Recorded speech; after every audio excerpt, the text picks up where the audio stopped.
Leitura da Declaração Persona Humana sobre alguns pontos de ética sexual, de 29 de dezembro de 1975.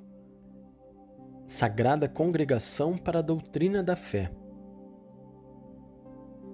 A pessoa humana, segundo os dados da pesquisa científica contemporânea, é tão profundamente afetada pela sexualidade que esta deve ser considerada como um dos fatores que conferem à vida de cada um dos indivíduos os traços principais que a distinguem.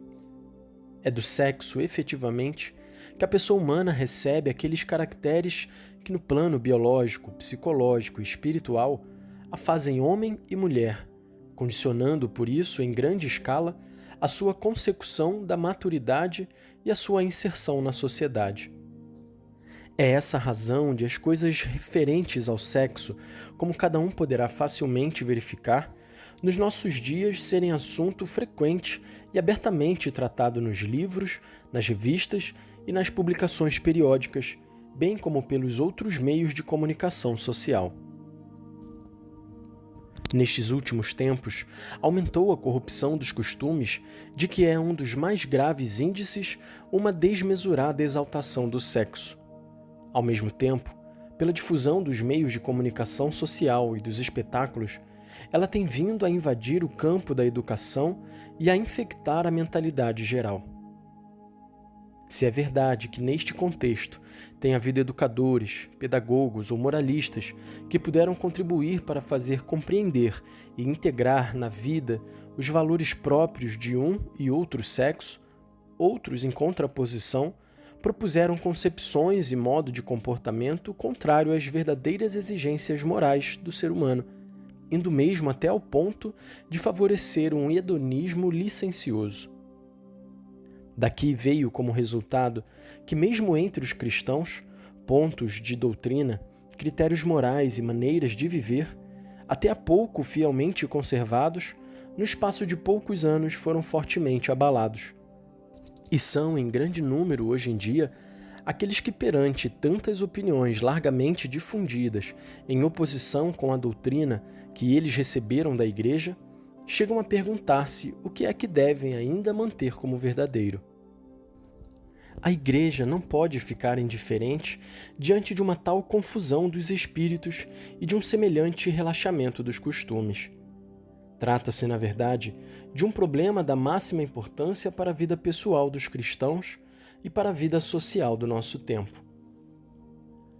Os bispos são levados a verificar cada dia as dificuldades crescentes que experimentam os fiéis para tomar consciência da sã doutrina moral, particularmente em matéria sexual, assim como os pastores para a expor com eficácia.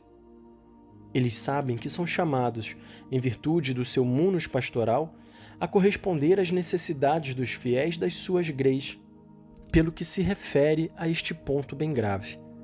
E já foram publicados importantes documentos sobre esta mesma matéria por alguns deles ou por inteiras conferências episcopais.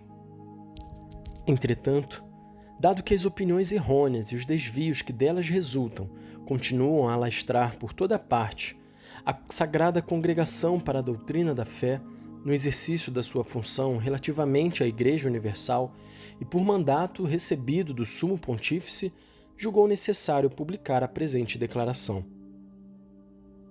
Os homens do nosso tempo estão cada vez mais persuadidos de que a dignidade e vocação da pessoa humana exigem que, à luz da sua própria inteligência, eles descubram os valores inscritos na sua natureza, os desenvolvam incessantemente e os tornem realidade nas suas vidas para um progresso sempre maior.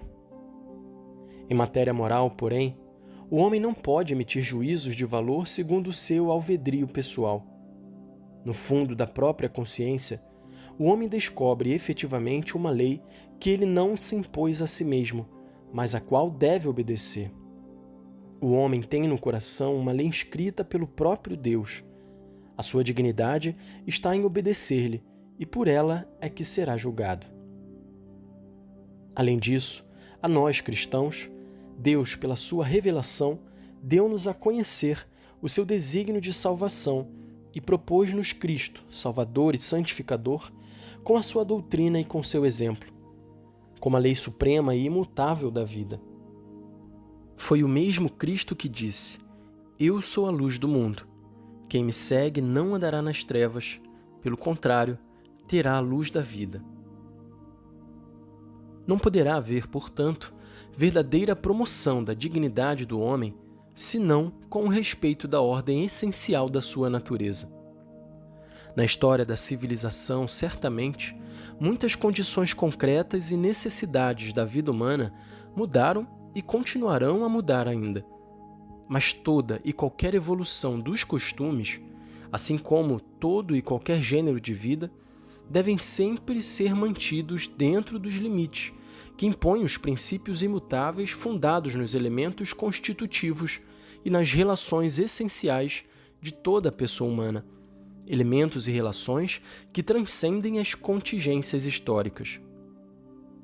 Tais princípios fundamentais que a razão pode apreender acham-se contidos na lei divina, eterna, objetiva e universal, com a qual Deus, no desígnio da sua sabedoria e amor, ordena, dirige e governa o universo inteiro e os caminhos da comunidade humana.